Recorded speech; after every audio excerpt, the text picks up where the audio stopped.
ஆண்டவராகிய இயேசு கிறிஸ்துவின் நாமத்தினால இந்த புதன்கிழமை காலையில் உங்களை சந்திப்பதில் ரொம்ப சந்தோஷமாக இருங்க. மறுபடியும் உங்களுக்கு சொல்கிறேன், சந்தோஷமாக இருப்பது தான் நம்முடைய பலன். 2 நாள் 2 வித்தியாசப்பட்ட காரியங்கள் நம்ம மேலே வைக்கப்பட்ட ஆசீர்வாதம்னு பார்த்தோம். முதல்ல கர்த்தருடைய கரம், 2வது கர்த்தருடைய கண்கள் நம்ம மேலே வைக்கப்பட்ட ஆசீர்வாதம். இன்னைக்கு என்ன பார்க்க போகிறோம் அப்படின்னா, சங்கீதம் 117 2வது வசனம் இப்படியா சொல்லுகிறது, அவர் நம்மேல் வைத்த கிருபை பெரியது. கையை வச்சா வாழ்க்கை ஒரு மாதிரி மாறுது, அவருடைய பார்வை நம்ம மேலே பட்டா இன்னொரு விதமாக பயங்கரமாக மாறுது.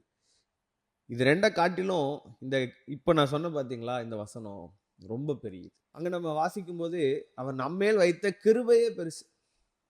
ஏற்கனவே கிருபையே பெருசு, நம்ம மேலே வச்ச கிருபை இன்னும் பெருசுன்னு அங்கே அழகாக சொல்லியிருக்கு. அப்போ கிருபைக்கு வேல்யூ ரொம்ப அதிகங்க. இந்த கிருபை நமக்கு ஆண்டவர் சாதாரணமாலாம் கொடுக்கல. 2000 வருஷத்துக்கு முன்பாக சிலுவையில் நமக்காக அடிக்கப்பட்டு ஜீவனை தந்து எவ்வளவு பாடுகளை பட்டு நமக்கு அந்த கிருபையை தந்திருக்கிறார். இந்த கிருபை ரொம்ப பெருசு. அவருடைய இந்த கிருபை நம்ம மேலே வைக்கப்பட்டா போதும் நம்ம ஆசீர்வாதமாக மாறிடலாம். பைபிளில் இன்னொரு நல்ல எடுத்துக்காட்டு இருக்குது. யார் அப்படின்னா, ஆதியாகமத்தின் புஸ்தகம் அதனுடைய 19வது அதிகாரத்துடைய 19வது வசனத்தை வாசிக்கும்போது, லோத்து ஆண்டவரை பார்த்து சொல்லுதான், உமது கண்களில் உமது அடியனுக்கு கிருபை கிடைத்ததே அப்படின்னு சொல்லி. அப்போது நம்ம நேற்று பார்த்தோம்ல, அவருடைய கண்கள் நம்ம மேலே வைக்கப்பட்டா போதும்.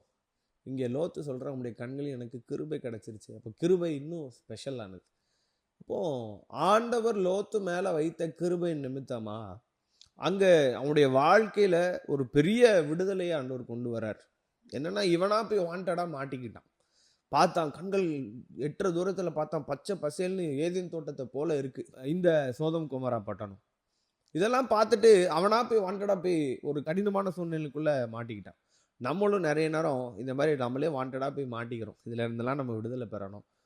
பாவத்தில் வாண்டடாக மாட்டிக்கிடுவோம், சாபத்தில் வாண்டடாக மாட்டிக்கிடுவோம், அதாவது பிணைக்கப்படாத இடங்களில் நம்மளாம் வாண்டடாக பிணைக்கப்பட்டு மாட்டிக்கிடுவோம். இதை மாதிரி நிறைய காரியங்கள் நம்ம மாட்டிக்கிறோம். இந்த மாட்டிக்கொண்டதான சூழ்நிலைகளிலிருந்து நம்மளை விடுதலை ஆக்கணும் அப்படின்னு சொன்னால் நமக்கு ஒருவர் வேணும். அதுதான் ஏசப்பா. அவருடைய கிருபை நம்ம மேலே வைக்கப்படணும். இந்த கிருபை நம்ம மேலே வைக்கப்பட்டதுன்னா அவர் நம்மளை விடுவிச்சு, நம்மளை பாதுகாத்து, நம்மளை சுகபத்திரமாக தங்க பண்ணுவார்.